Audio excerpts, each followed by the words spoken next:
So you've got all of the information that you're planning on talking about in your presentation. You've written it out beautifully, you've done your research, and now it's time to organize. After you've written the body of your speech, we can start adding in some of the beginning, the transitional pieces, and the ending that's really gonna give us a great presentation. So let's start with our introductions. And I've got an acronym for you here to help you remember the 5 elements of a great introduction. The first is interest. Grab your audience's interest right off the bat in your introduction. Sometimes we call this an attention-gaining device. There are a couple of things you might use to grab your audience's interest. Start with a story, a statistic, a quote, or maybe even a question. Something that engages your audience and gets them thinking about what you're going to talk about. The very first things out of your mouth should not be, "Hi, my name is, and today I'm going to talk about X." If no one is introducing you, starting from that point just sort of sets the bar low. Imagine if you told a story in which some of that information came out. When I was 6 years old, I experienced X, Y, and Z, and it led me to become more interested in my topic. And I decided to get a degree in that. And so today, as Dr. So-and-so, I want to explore this with you. That's more engaging than, "Hi, my name is, and today I'm going to talk about."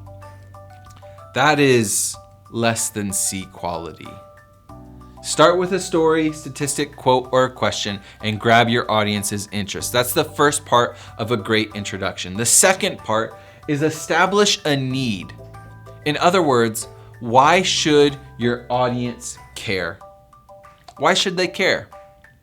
Why are you talking about this topic, and why is this topic important?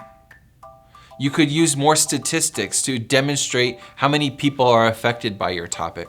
Or you could demonstrate how important this is to you personally and why you think your audience should care. This is the second step in a great introduction. The third step is introduce your topic clearly and concisely. Let us know what you're talking about and help us understand what your position is on your topic. If you think that something has been misunderstood, tell us that. If you think that something has been overprivileged, tell us that. Give us what your position is and clearly articulate what your topic is. The fourth step is demonstrate your reliability by answering the question, why are you talking about this?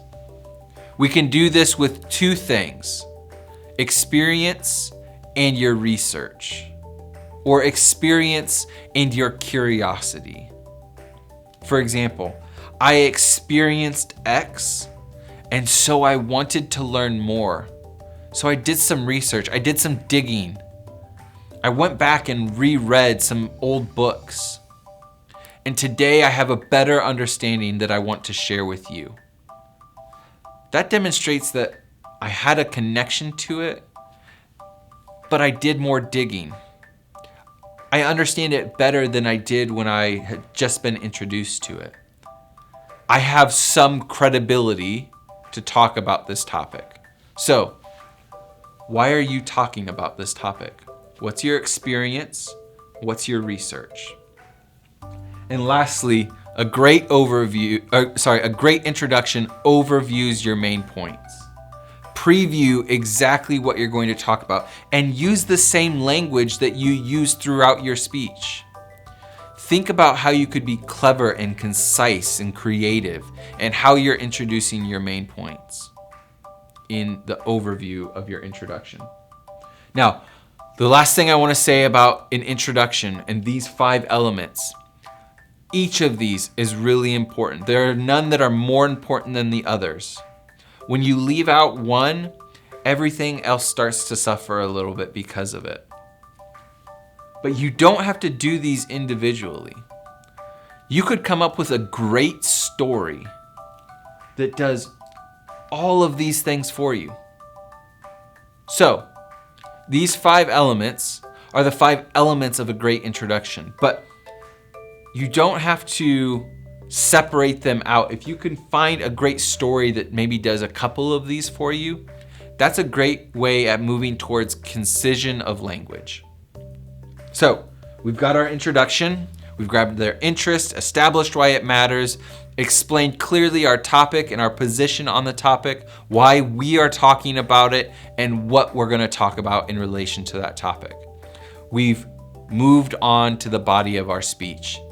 And we're moving from main point to main point. But there's something that's going to help us do that, and that's a transition. You might hear these called a connective or the flow of your presentation. But a transition is what is going to help us find this connective tissue between our ideas.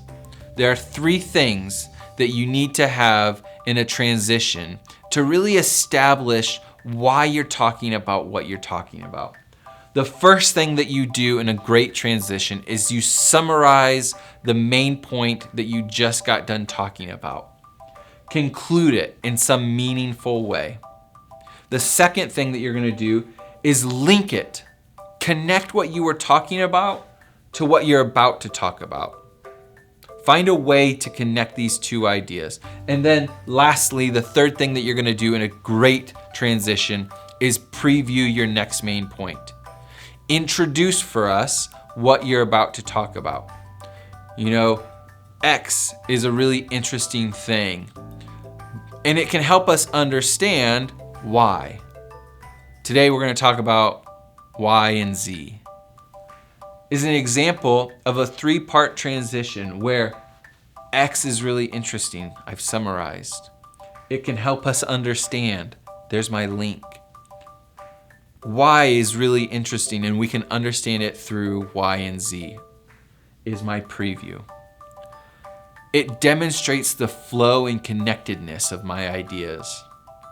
So, a 3-part transition or a complete transition: summary, link, and preview. Once we've transitioned between our main points, we have a good flow, it's time to write our conclusion. I've got another acronym for you to help you remember the 4 elements of a great conclusion. The first element and step to writing a good conclusion is provide us with some direction. Help us understand that the speech is concluding. Signal to us. Now, I would really encourage you to stay away from the words "in conclusion." And there's a reason why.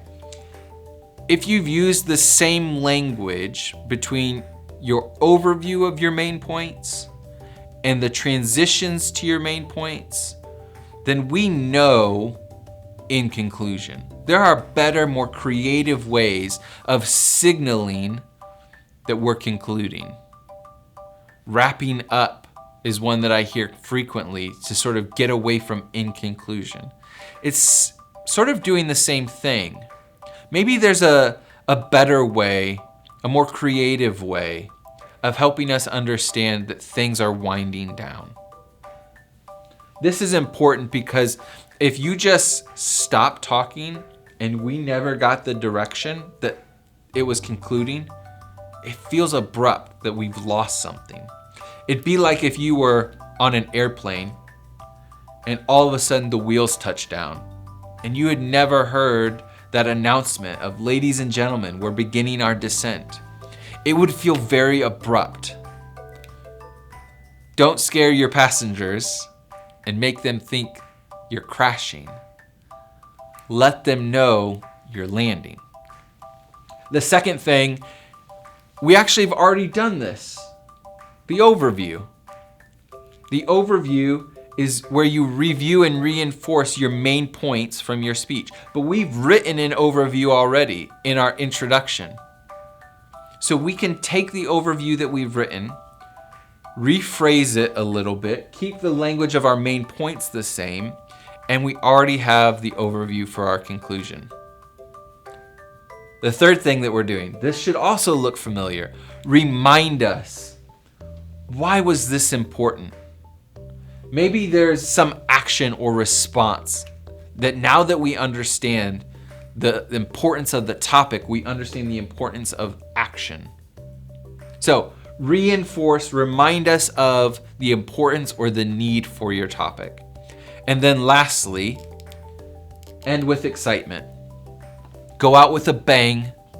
Don't go out with a whimper. In my opinion, ending a presentation with thank you is a whimper. It's this slow sort of stop. Instead, be creative. Think about something that you could end on that's sort of like that drop the mic moment that leaves your audience with a distinct impression or memory of your presentation. Because they're going to remember the last thing that you say. Do you want it to be thank you? Do you want it to be that's it? Or do you want it to be something that's filled with passion and fire for your topic? What do you want them to take away? I am encouraging you. End with a bang, not a whimper. So, we've got the body of our speech connected with transitions. We've written our introduction and our conclusion. We are well on our way to giving our presentation.